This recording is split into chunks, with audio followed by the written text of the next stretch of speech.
I can also remember when he was at the UN, and later, having a wonderful evening, he probably won't remember it, in his home in New York. With the family and others. And it was an absolutely super evening. And I remember going away troubled because I thought, Richard is indispensable to the UN system. But Richard is in effect, and I know I said it to him, and he was rather annoyed with my saying it at the time, Richard, you must be careful that you're not the human face on structural adjustment, which is unjustifiable. But anyway, he has stayed with it, and I think that is terrific. Now, he quoted various sources, and I want just, because I'm not responding, I'm just slightly making a few comments in the light of what he said. First of all, it often strikes me that we live in a world in which it is asserted across the party divides these days, that the inviolate and unchallengeable concept of how society should be organized is the market, the global market, and liberal economics.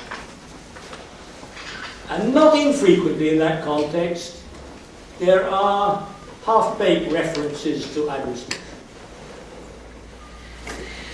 What I think we need to remember is that Adam Smith's first writing as an academic was not on economics, it was on ethics. He was a highly ethical man.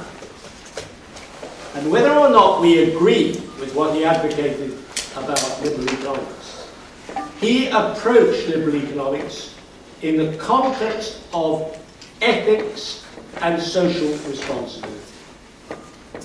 And what I'm afraid society has done in the West, or in too much of the West, not absolutely all the West, but in too much of the West, is to endorse enthusiastically the market and liberal economics, but to forget about the ethics and the social responsibility.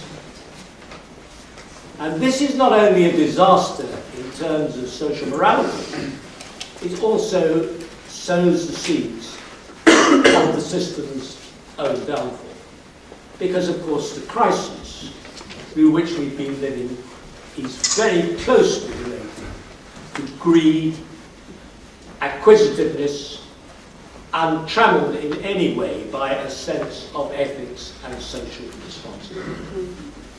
And so the first point I want to make in the context of what Richard's been talking about is that if we buy what he says, and I largely do, we cannot look at it separate from the value system and the social philosophy of the society in which we live. And there has simply got to be a reassertion of principle. I'm afraid, I hope my good friend from the government will forgive my making this allusion, because people sometimes say, Frank, are you New Labour? I've certainly never been New Labour. And they say, well, are you old Labour? And I say, no, I'm primeval Labour. But one of the things that always struck me about my own philosophy was that when Donald Soper, that great man so much related to so much that we're concerned about today, was reviewing the fall of the Berlin Wall, he made a very profound statement from my own philosophical point of view. He said, it is not a question of socialism having been tried and failed. It is a question of socialism having demanded an ethic of which humankind has so far proved itself incapable. Personally, what I think the tragedy is that instead of continuing the struggle in the context of our democratic society, we threw in the sponge and said there's no alternative but to accept the market and liberal economics and do a bit of social engineering in that context. And of course, society needs a context within which it's operating. Now, I've paid one tribute to the government, and I don't want to go away tonight and say, oh, Dr. Frank just lately out tributes to the government. But I do think that one thing that the President, our new Conservative Liberal coalition, has done, well, I mean, I think the Conservatives have done that. I think it's the Conservatives have done it, is they've very firmly re-established the concept of society, which is something which they have deliberately rejected in their own history, and I think disastrously, because I've always been able to get on with the High Tory. I may completely disagree with their policies and but they do recognise in that a sense of honour, a sense of responsibility to society, and I think that that is anyway in the rhetoric back on the agenda, and that is a good thing. Another point I'd like to make here, to referring to individuals, I've mentioned Adam Smith and I've mentioned Soper.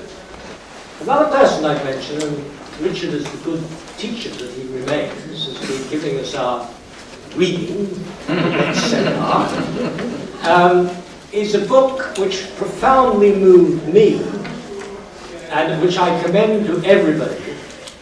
And it was a book by his academic friend, I'm sure, Peter Henderson, which was called Never Again. And it was the story of the post-Second World War years up to 1951. And in order to do that account, which is an extremely good account, we did, of course, go back into the history before the Second World War briefly, and he set it in historical context. But what he said, and this is more contentious, I suppose, but that's something I firmly believe, he said at one point, having really given the government of the day, the Labour government of the day, quite a hard time, and he analysed them very hard indeed, and put them through all the paces, but he did it brilliantly and very readably. But at the end, he comes to the conclusion, and I found personally quite moving, in which he said,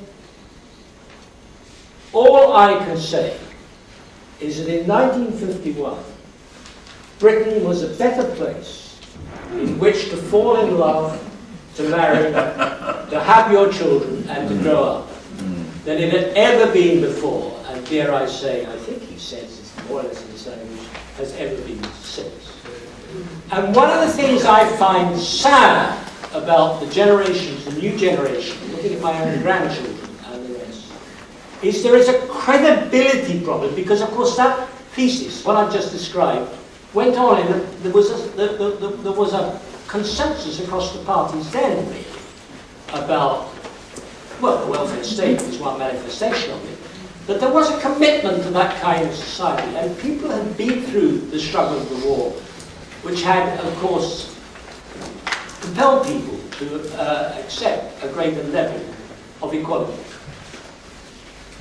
There was a strength of social cohesion, which was tremendously important. I can remember in my own upbringing, in my family, if there were stories of people, neighbours or acquaintances who had used the black market, they were regarded with contempt. Because society was pulling together. And all I can say is that there was a feeling, which I have always grieved, of social solidarity in those days, which I would love to see us regaining. And what is appalling to me is so often when we talk about this, eyes glaze over, people just don't believe it's a reality. They think it's a sentimental lot of nonsense. It isn't. There was a feeling of social solidarity, which is terribly important, and of course we need that on a world basis. Now, just let me make a couple of observations about specific quantitative statistics, issues. We are being told how severe the crisis is, and I'm not pretending that we haven't got a huge challenge, and that whatever we may say about exaggeration or non-exaggeration, whatever our standpoint on the nature of immediate crisis, there has obviously been an ongoing long-term issue of the structural deficit in our society. It's not just an immediate crisis, there is a story, there's an ongoing story of over a long we have been living within our means. Now, these things have to be addressed. Now, we're being told that in order to achieve this, we have to face the austerity that is necessary. I make just two observations.